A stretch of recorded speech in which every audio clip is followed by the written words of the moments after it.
Are you ready for a binge-free breakaway this Easter? I hope so, because boy, oh boy, have the questions been coming in about how to navigate travel, particularly, but also, the holiday periods, and particularly on Easter holiday, where it's almost obligatory to have a chocolate binge, are littered with triggers and things to work through.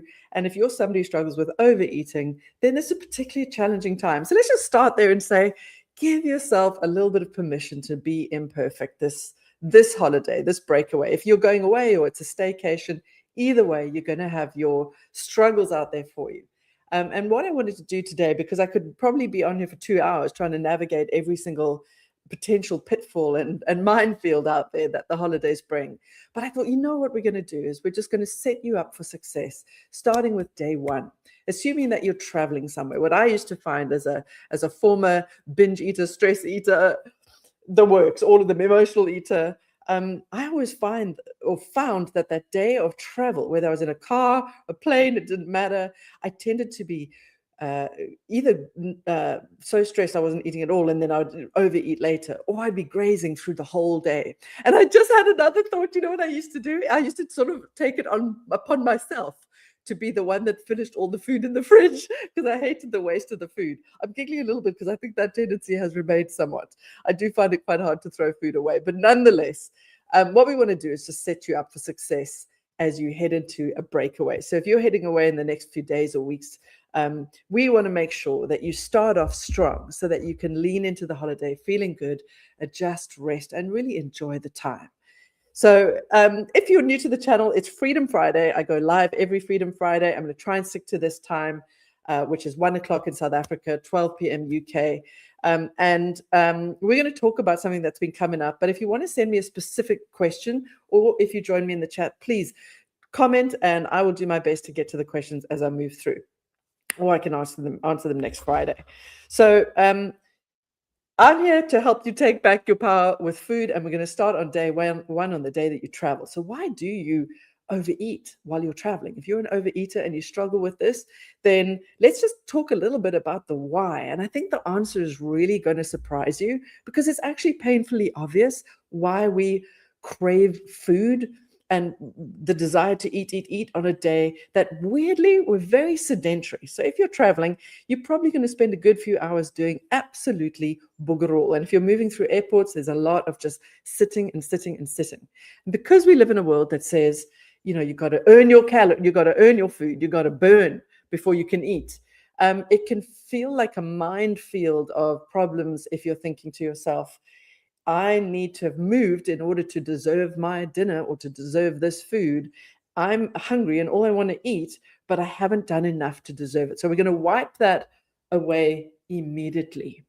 You're probably underestimating, as I certainly used to, how much brain fuel traveling requires. So even though you're sedentary, what you might notice is if you really lean into your hunger. So I'm talking about tummy hunger. If you notice you're hungry, really lean into it on a travel day. In fact, get yourself a good, nourishing meal that's really satisfying, because that'll do a couple of things. It's going to ground you. It's going to slow things down, particularly if you're a bit stressed out.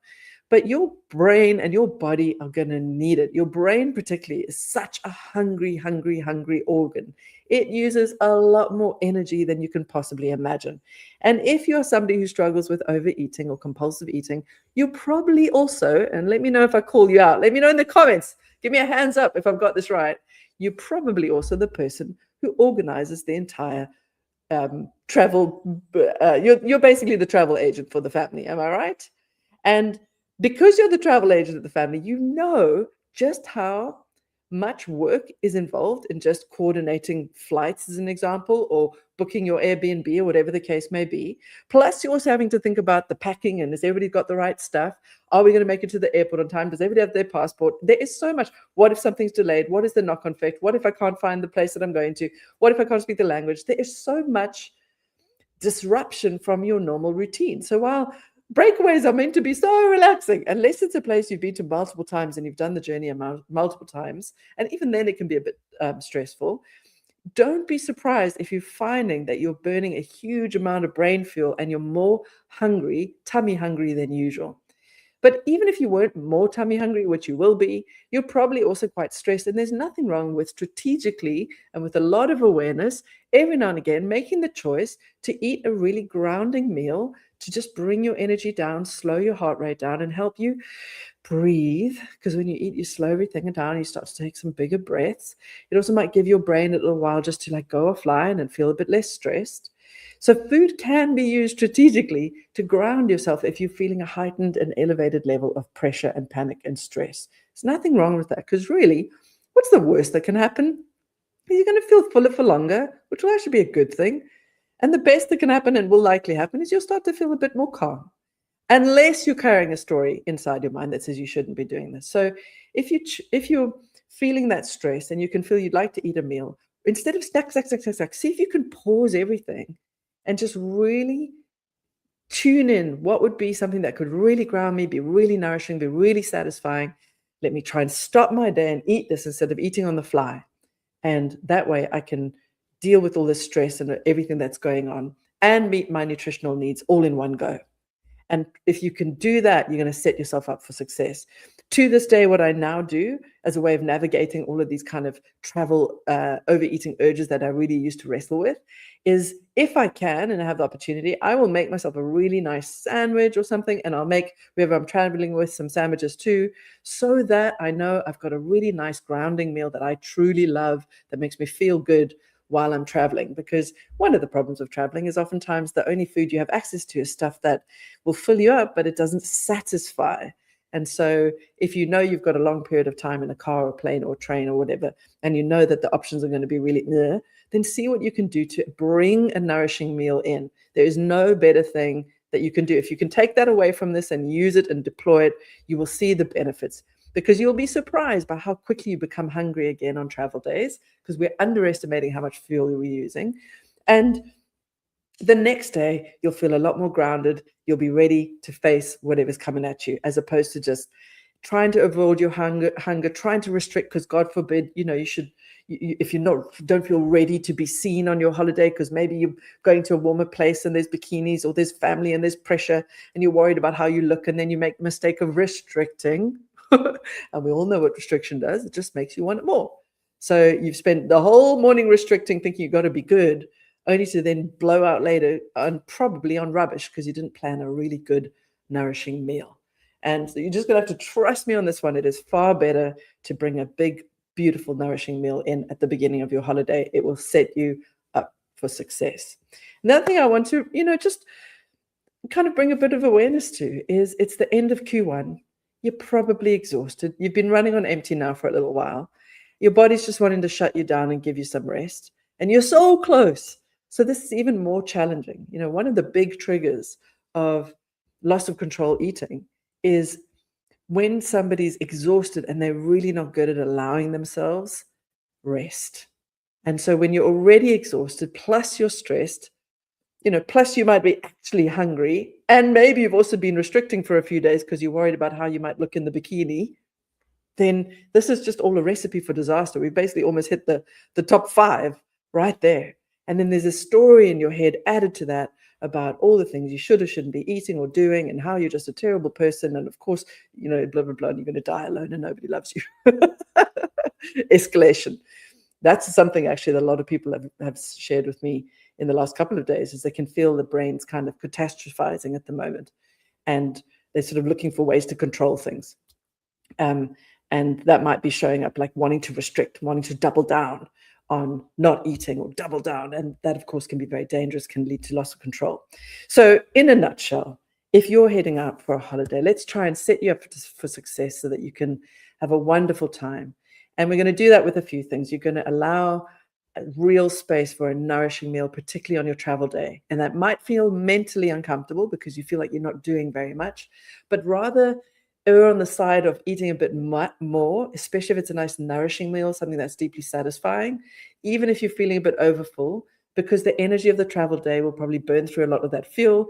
You probably wake up tomorrow feeling just fine and thinking, oh, actually, it wasn't that bad. And even if you do overeat and you're feeling a little uncomfortable, It's okay. Be kind with yourself, because all it means you're going to be fuller for longer, and it'll take you a while to feel hungry tomorrow, right? So step one, a really nourishing meal. Step two, please don't restrict. This is not the time. It will make things worse, not better. You'll probably end up snacking later and then feeling even worse about yourself, and you might even spiral and completely lose control. We don't want that, because when your body feels threatened, it fights back, and your body's definitely been threatened before in the past with very restrictive diets. We don't want to wake that up. And the third thing is really giving yourself space to rest and recover. This is not the time to be thinking about all the emails you're going to answer and the work you're going to do and the coursework you're going to catch up on. This is the time to actually give yourself deep permission to rest.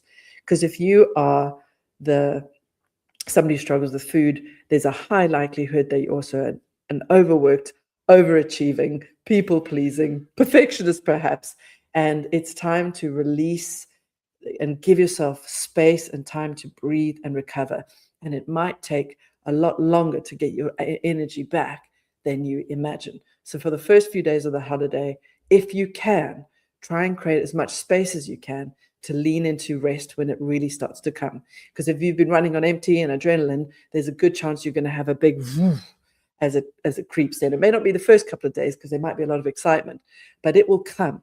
And when it does, see if you can lean in, deeply rest. That you don't have to do everything for everybody. You don't have to tick everything off the list. This time is for rest, relaxation, joy, connection, and get outside, connect with family. Give yourself the space to do that. If you need to pull out your itinerary now and wipe things off the list, you've probably over expecting what you can reasonably achieve. And it would be so much more powerful for you to have a deeply restful holiday than to come back, hit the ground running, and then blow up. Because when you're exhausted, that's when we see overeating happening. The body's desperately trying to just fuel you up, keep you awake, and give you something to do while you force yourself through the next thing. Whereas if you're deeply rested, you can deal with stress, you're less emotional, everything improves, everything. So, those are the three things to take away. Have a big nourishing meal, allow that in, plan for it, accommodate it, expect hunger, expect stress, and allow yourself, give yourself permission to eat. And if you give yourself permission now, you'll probably eat a better meal. The second thing is, do not restrict. You're probably just a few days out. This is not the time to go on a rapid weight loss project. This is the time to go, hey, this is where I'm at for this holiday. I'll deal with all my headworms about what people think and how I look in photographs and all the other minefields that are out there. But I'm going to do my work to just be cool with where I'm at right now. Now is not the time to restrict. It'll probably make things worse. Especially the flip side of that is, if anything, breakaways, holidays, they're time for indulgence. You're indulging in rest, something you don't get to do a lot of. Maybe indulging in massages and, treating yourselves to things. And food can be a part of that. It doesn't have to be the only thing, but let it be a part. Indulge in an extra meal. Get to that point where you maybe feel a bit full, but you eat anyway because it's not something you can eat all the time. Giving yourself the permission slip to indulge will probably mean, ironically, you'll do less of it, particularly with food. So really allow. And here's why I feel so confident with giving you that, because you might be like, but Helen, if I allow myself, I'm just going to lose control. And here's the truth. If you can actually give yourself permission to indulge this holiday, what will happen on the other side of that is when you get back, you will notice maybe you've been eating a lot of rich food. Maybe, you've eaten a bit much. You will notice as your body goes, whoo, we want to course correct. And I've just had a client come back from a beautiful 10-day trip abroad, and she didn't get to move much because there was a lot of traveling, and she ate a lot of very rich foods, but that was really all that was available. So it wasn't even really by choice, but that's all they had. And she's come back, and to her great delight, she's discovered, as everybody does, that all she wants to do is move her body. She couldn't wait. She actually went to hit the gym pretty much on the first day. And when we did a tummy check-in, so she could tune into what her body was craving, it was light meals, salads, vegetables, soups. She was done with heavy, rich food. And that's exactly what will happen to you. If you can truly allow it and let go of the guilt, watch as your body wants to course correct. Once you've had too much chocolate or too much whatever, you will notice as your body says, please, can we move in another direction? And then go there, be with it, instead of having to whip yourself into doing better. permission slip to indulge. You have the rest of the year, you only get your holidays here, here, and here. The other however many months of the year are there for you to have, good routines and look after yourself and get fit and all those things. Now is the time for rest and indulgence. Give yourself that permission slip. You will actually do less damage, not that it's really damage, but you know what I mean, than if you hadn't. So allow yourself deep rest. Don't restrict, indulge instead, and accommodate, expect beautiful, big, nourishing meals on your travel days. This is not a time for perfection. You're not going to come back necessarily feeling amazing, although maybe you will, because weirdly, the more we do this, the more your holidays just become about fun and excitement. And, and sometimes you start to find you even eat less on holidays once you're ripping away all the stories that you were carrying that were getting in the way of you just tuning into that body and allowing it to show you what will bring it joy today. And sometimes that will be an indulgent meal, and sometimes that will be a 3-hour hike. And really try to listen, because your body's always looking for balance, and it wants you to rest, and it wants you to play, and it wants you to move, and every now and again it wants you to eat a really delicious indulgent meal. Find the balance. And if in doubt, just tune back in. If it all feels a bit much, tune in. What does my body need right now? What is my body? Not my head, not all the shoulds. If you're hearing a should, that's not your body. What is it that my body is asking for? And if it's not food, what else is it that you need? And if you're the one who's doing all the travel plans, well done. No, we're not given enough credit for how stressful this is. And take a deep breath.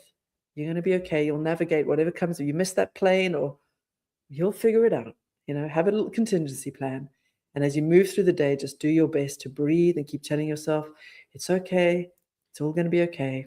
Even if my bags don't come, I'm going to be fine. We're going to figure it out. Let's relax. Let's find joy. Let's be playful. And we all know the feeling when you finally get there and you can breathe, because now all of that stress is gone. Lean into it. And if, do your best not to be reaching for food as the only way to come down. Just breathe, relax, and try and enjoy. It's all about joy. That's what we want you to do in the days ahead. That's it for me today. I hope you found that helpful. If you would like a bit of support implementing all of the things I coach on in your day-to-day life, because Lord knows it is nuanced, and Lord knows we all need a bit of help, and I had a ton of it, then in the description below, you'll find the link to book a little initial consultation. We can meet and talk and see if we're a good coaching fit and take it from there.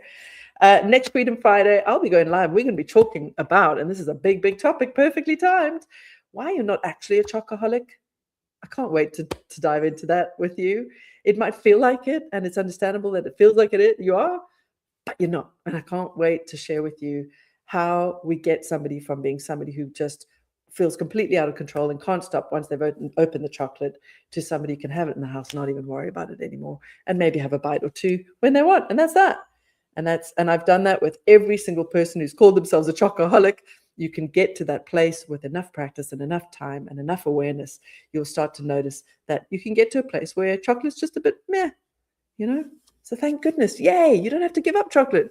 You can do the work to get to the place where you hardly, want it anymore. Maybe you have it a little bit every day, and that's still fine, but it's very different to where you might be now. So great conversation to be having over the Easter weekend. We're not saying you're going to fix all of this in one weekend, but hopefully this year you can have one of the most food freedom free, or like plentiful, with so much freedom, Easters that you've ever had. Wouldn't that be wonderful? So happy Freedom Friday. And remember, you're not broken, you're not lazy, you're not greedy. You were born free with food.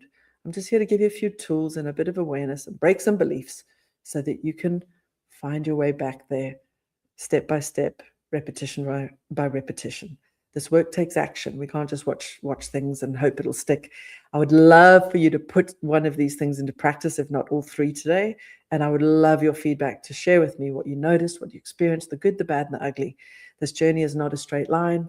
It takes work. It takes patience. It takes being willing to make mistakes, to get small wins and feel like you're going a few steps forward and then a step or two back, and then you keep going.